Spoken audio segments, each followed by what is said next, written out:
On today's A is A Health podcast, we have Paul Risse. Paul was a personal trainer for clients on ABC's Extreme Makeover TV show in LA. He's a personal trainer, chef, and life coach for Average Joe on the Raw, a documentary available on Food Matters TV. He was the CEO of Cleanse America, where he led 10,000 people through the cleansing process over the course of 2 years. He created and ran a smoothie bar called Barefoot Market for 6 years, ate 100% raw vegan for a couple of years, and lived off grid with no electricity for a year. Paul built his own house with no experience and wrote a book on his journey called Kinda Tiny Home, an unorthodox approach to building and owning your own home. He has taken psychedelics around 1,000 times over the course of a decade and is nearly finished writing his new book called The Psychedelic Christian. As a military child, Paul has moved 45 times in his life and is currently a designer, project manager, and builder with the Hayhurst brothers. His business has been on the DIY network show Texas Flip and Move the past 2 years, and they have an HGTV pilot scheduled for a January release. Paul is married to a beautiful and brilliant woman named Brittany Risse and have an amazing 22-year-old daughter named Kaylee. His most recent endeavor is the creation of Line 2, a separate conversation, where he hosts events discussing proactive solutions for a changing America. Paul, we want to welcome you to the A is A Health Podcast. Is joint pain or stiffness affecting your quality of life?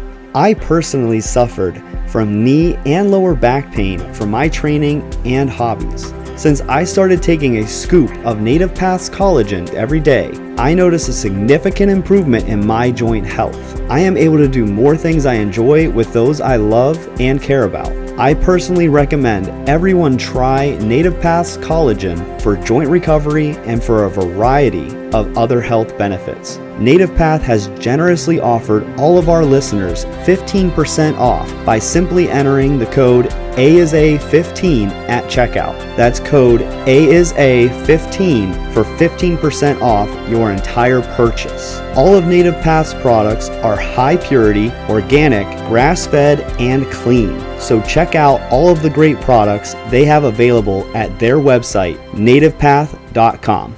So we have Paul Risse on today's A is A Health Podcast. How you doing, Paul? Excellent, thank you. I got a little water in me, a little coffee in me, a little sushi, and a little adrenaline from driving here a little bit fast. Nice. Yeah, I stumbled on you through Jack Spirko on the Survival Podcast. And what a conversation you guys had, and everything you were saying, I was like nodding my head the whole time. Yeah. And so I got on Facebook and I Facebook stalked you and sent you over a message. And then within an hour or two, we were on a phone call together, and here we are. Yeah, it's one of my favorite things in the world to do is to have interesting conversations. So yeah, I'm pretty much for right now a wide open door with people who are similarly minded with similar goals, and even if they disagree, let's go. Let's have a conversation. Nice. Yeah, so I want to kick off being a health podcast, and we're going to dive into a lot of stuff today. I just want to let the listeners know we're going to be all over with some cool things, but I want to start off with you were a personal trainer for quite a while, right? How long were you a personal trainer for? I was a personal trainer for 10 years, but I would say closer to 15 or 16 now. Like every once in a while I'll get back into it just because I enjoy helping people. And if I do it nowadays, it's like groups. I'll do it's called intuitive body movement classes. Just get people in an open field and just kind of get a feeling for the level that everyone in the class is at, and ask everyone where do they have pain in their body or where do they want to strengthen their body. And then we'll go around the circle and someone will say, well, I want to strengthen my abs. And I'll say, okay, here's 3 different ab movements we can do. I want to work on my balance. Okay, well, I'm really stressed at work. Okay, let's work on some breathing. And so it's just very intuitive with the group and kind of meeting where they're at. And some of the more advanced stuff I that I used to do. I try not to do anymore because a lot of people try to do it and they get hurt. But if I do it with my friends and stuff, it's fun to push people. But yeah, I think it's just interesting and fun for not only the group to learn, or not only for the individual to learn how to strengthen themselves, but also as a reflection. If someone else has a hurt back, it's like, well, in the future, if I have a hurt back, like what can I do to stretch that out, or work on my range of motion. So yeah, I enjoy doing it, but I did it for about a decade. Professionally, and now it's just like every once in a while I'll get into it. Yeah, and you were on ABC's Extreme Makeover TV show, right? As a personal trainer? Yeah, I trained all the clients that were on that show, and I trained underneath Michael Thurman, who was he was the head guy on that show for a year. He was a really intuitive with knowing people and understanding the human body, and I was trained under what was, I mean, it was 6 week body makeover system at the time. But it was kind of the standard weightlifter, eating 6 small meals a day every 2.5 to 3 hours, depending on if you're ectomorph, mesomorph, endomorph, cutting carbs after 2 p.m. if you're more endomorphic, and mesomorphic, ectomorph, upping the carbs before and after workout, but just lean proteins, greens, and veggies. And yeah, people lost weight and they paid us a lot of money. I was a life coach also, and at Lowe's Santa Monica Hotel and Spa, that people that knew of the show would come and they'd spend $5,000 to $10,000 a week, and we would train them and put them through a whole program, and they were guaranteed to lose weight and just be associated with fame, I guess. And I don't necessarily agree with everything that happened at the time, but it was a really, really amazing learning experience. And also seeing people that went through the show and how surgeries really affect people. Sometimes it was really positive and sometimes it was not really positive. As an example, one of the guys was a bull rider, I think from a small town in Iowa, and I guess he had a lot of teeth issues, and he had brand new set of teeth put in, and the transformation in his smile, and I think he was like 18 years old, from just being super self-conscious to like having a full smile. He literally transformed him. So that was like a positive I saw. And then the negatives I saw were we do follow-ups with people the next year, and there were some people that got, liposuction, and they'd end up manifesting like really weird fat pockets on their arms in different spots. Like the body, it's like when you go through surgeries or do things that are extreme, the manifestations that happen after that are very, very weird and they don't make sense. But those are just 2 small examples of the positive and negatives that I saw from that. Yeah, it's interesting to hear from someone who has been on that side of one of these shows, because I always wonder what the trainers actually think about what they're doing on those shows. I never saw Extreme Makeover, but for example, The Biggest Loser, I see what those clients or the contestants are put through on that show, and I think to myself, this is not sustainable at all. Like, this would not work for most people. I hope people in the general population are not like learning from this, trying to duplicate it in their own lives. And you hear about like the contestants on The Biggest Loser, a year later, they've gained all the weight back and it wasn't sustainable and didn't work. Do you feel like what you guys were doing on that show was a little better than that approach? I feel like the eating 6 small meals a day, lean proteins with greens and veggies and fruit, low glycemic fruit, I think that that's a pretty sustainable diet for most people. And 80% of weight loss for most people is diet related. And the fact that we got them on a cardio program as well, they're just walking an hour a day, at 65% of their max heart rate, to kind of tap into burning the fats as a source of fuel, and teaching people that. I feel like it was definitely more, it was a healthier approach than a lot of the different programs that I researched and studied. Okay, good. That's nice to hear. Yeah, everything you're saying there, we agree with that too. From our perspective as trainers, that is sustainable and that will work for a lot of people. And that's cool and refreshing to know that was sort of the back end of a lot of the philosophy, Yeah. What do you think the most difficult part of that whole job was, working with the people? Was it the personalities or the management, or like deadlines? Like, I don't know anything how that goes together, but what was different? I think it was just like the level of pretend. I don't, have you all been to LA before? No, No. but I can imagine. That's exactly what I was thinking too, and I've never Yeah, been there. it's the highest level of pretend. So imagine, not only you're in a gym in LA, which is everyone's just in their perfect little bubble, but then you're being filmed and there's cameras everywhere. Mhm. It's fake. Sure. And I yeah, that was probably the part that I didn't enjoy at all. I did enjoy getting to meet different people and um, learning a tremendous amount in a short amount of time, because LA is it's a place that teaches you a lot, because it's a melting pot of the entire world. And so what you do is you take, if you take someone from Australia, or take someone from New York, or take someone from Texas, and take someone from Africa, if they were the best looking, strongest, most intelligent person in their town, they're moving to LA to make it. And so you have like the entire town, like the people were like the best people in their town, and they're like, I'm going to LA. So it's like the whole town is like, it ups the ante on like competition and even conversations. And so I actually found I had some of the more interesting conversations that I've ever had in my life there. And there's a lot of beauty there and a lot of fakeness, but A lot to some positive, some experience. negative. Yeah. Yeah. Yeah, for sure. So you spent some time as a raw vegan. Yeah, that was I transitioned into that right at the end of my time in Santa Monica, and I was still with that program. And my boss at the time, he was like, "You're an idiot." He's like, "Don't." He's like, "Don't do it." And I guess because he had been a bodybuilder, and he tried being vegan for like a year to cut, and someone had suggested it to him, and he got really weak, and it was hard for him to rebuild his strength. And he's like, "Don't do it." But I was kind of stubborn, and I think my intro was like, I went to a raw food restaurant, and I got kind of like literally high off the food. Like, I mean, I felt like I was buzzing after it, and I'm sure it was a lot. I probably spent $200 on little kombucha shots and, little superfood things I and was gonna say, desserts. did you have a kombucha buzz? Right. And I'm sure there was all kind of like, it was a pretty crazy dude, so he might have even mixed some stuff in there.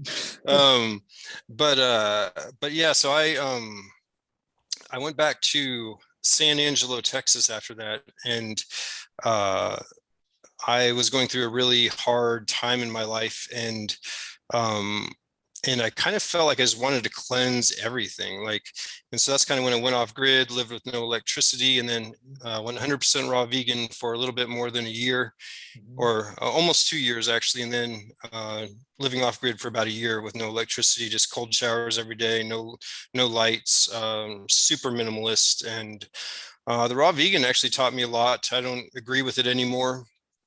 But it was a tremendous learning experience. And I think that in order for anyone to discover their intuition with food and to truly trust their choices and their habits, they have to make choices that, create an outcome that's undesirable. And even if they have to, like, live and die by a dogma that makes them sick, and then they're like, oh, okay, like now I understand what dogmas do. And now I understand, like, instead of overriding, what my body is telling me in my head, and instead I'm going to listen to it. And so that's what happened to me. I lost weight. I got super clear. I was also fasting for 30 days at a time on liquids, and eating mushrooms, and vaporizing marijuana and meditating. And I went to a pretty interesting level, to be honest, like a very light, clear, translucent. I would need like 4 hours sleep a night. I was training like 8 hours a day with clients, and I got tired of the gym really quick as a raw vegan. Like at that point, I was just like, let's just go outside and walk and train underneath a tree. And started taking all my clients outside. And so it was a tremendous learning experience. And I think there is some value from a cleansing perspective, depending on the person. And I've seen it actually heal people, but many people mistake the healing part of the initial journey as like, this thing has legs, let's go the distance. And they start blaming everything on detox, and then they get really weak, and then they get kind of angry and bitter. And I would say that I was a leader in the health movement at that time, in the raw vegan movement. And of all the people that I met and knew and all the big names, I think that there's just one now, I think, that's still raw vegan. The rest of them have compromised. And I even went to, I'm not going to mention other names, but one of the biggest raw vegans at the time that had been a raw vegan for a long time, very famous, and went and did a video interview at their house and opened their fridge and they had like butter and goat cheese in their fridge. I was like, all right, all right, all right. I'm not going to say your name. I won't ever tell anyone, but we get it, you know. I like what you said about it being a learning experience, because I think like I did a similar thing. Like 20 years ago, I was a vegetarian for maybe like 3 years, and I even had like a vegan phase for about 6 months in there somewhere. But I really think trying these things, even if they end up being the wrong thing, you learn so much. You at least learn what doesn't work, if that's the case. And then you can, as you try more and more things, you eventually come up with what works for your body. Before we get off the topic of nutrition, so you did the raw vegan thing, but what's your kind of philosophy on nutrition now? Like, how do you eat now? What did you transition into after that? After that, I transitioned into, well, I'd like to tell this story because it's really interesting, but I got really sick because I went from living off grid with no electricity, and then I had a client who had a huge mansion with a pool, and my daughter was, I think, like maybe 5 or 6 at the time, and she had been living with me with no electricity, and she wasn't as big a fan of it as I was. and whenever this opportunity arose, my daughter was like, Dad, please do it, like, please. And so I did it, and the first day that I moved in, I kind of noticed, like, man, my eyes are kind of itchy. Like, man, this is weird. Like, it's kind of hard for me to breathe. And the house is beautiful, but I learned that she had a maid that came every single day, whether the house was dirty or not, and just cleaned the house with the harshest chemicals that you could. And to someone who's like, OCD clean, that smelled like a nice clean house, but someone who'd been like sleeping with open windows for a year, taking cold showers and eating nothing but raw vegan food, like, it was poisonous. And so I remember trying to open the window with a knife, and it was painted. And so I was like, it'll be fine. I'll get used to it. And then I actually got like poisoned just by breathing it in. And so by day 3, I was like throwing up and diarrhea, like in the tub, like trying to get hot then cold, and cold sweats all night. And like every single thing that I was doing, the spirulina shot with, coconut water and E3 Live, and, kombuchas and green juices, and, broths made in a dehydrator so the enzymes wouldn't die. I was doing all the things that I thought, were supposed to heal you. And by about day 2 of being really sick, my body was like, you need to eat some fish. And my brain immediately said, nope, you don't need to kill an animal to get protein. You can eat hemp seeds or spirulina or moringa. Like, you can do those things and get protein without killing a fish. It creates an acidic environment in your body. Like, I had all these things in my head. My body was saying eat fish, and my brain was like, no, I'm raw vegan.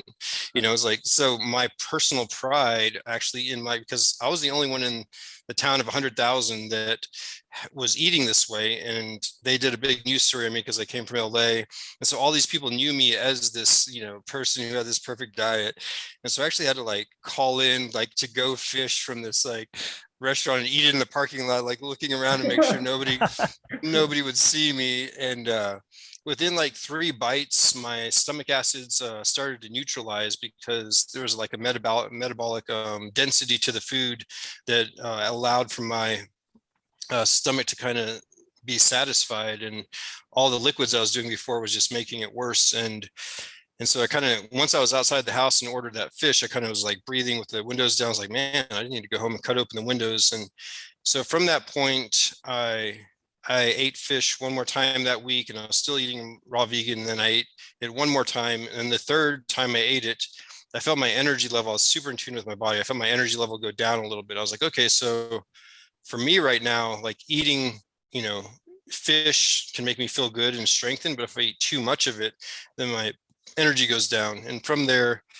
I've just kind of just developed intuition, and to the point where when I first married my wife 5 years ago, she was a really amazing chef, and I started caring less about the health that I put in my body and more about how good it tasted and feeling the love and so I actually gained about 15 pounds and so I've gotten back in shape a little bit now but it's not as important to me now. Like it is and it isn't. Like when I was 100% raw vegan, it was like it was who I was. Like I mean, it's like there wasn't a conversation that didn't happen around that if I went out somewhere. And now it's like I can tell if I'm manifesting low energy or some sort of sickness or disease. And if I can tell that, then I stop doing it and I just eat super clean. But I would say I don't eat fast food unless I don't think maybe occasionally, like if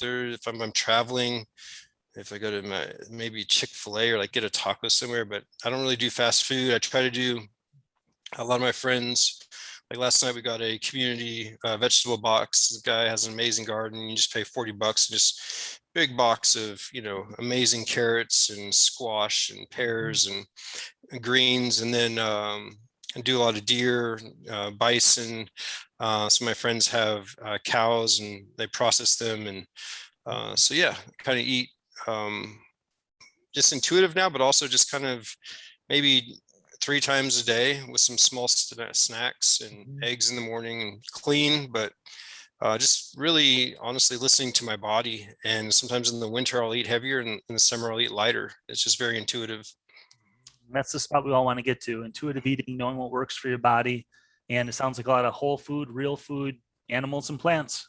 I wanted to interrupt this amazing podcast with a brief message about one of our sponsors, Lombardi Chiropractic in Oneida, New York. Nearly 65 million Americans report suffering from back pain, and I used to be one of them. I found Dr. Pete 8 years ago due to my continual back discomfort and pain. As an active athlete and someone who likes to play hard, I was frustrated when my sessions in the gym started to regress, my sleep went downhill, and I had no idea why. After a comprehensive evaluation by Dr. Pete's team, I was given a detailed treatment plan that I followed to the T. After 3 months of care, my body felt amazing.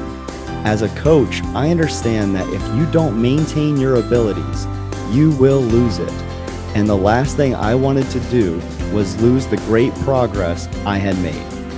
I have used Dr. Pete as my personal chiropractor for the last 8 years and attribute much of my physical abilities and overall health to his approach with chiropractic care. The good news is, Lombardi Chiropractic is offering a 50% discount on the initial exam and x-rays to all new members that mention the A is A Health podcast. So stop trying to self-diagnose and save yourself time and money by visiting lombardichiropractic.com and schedule your initial consultation today.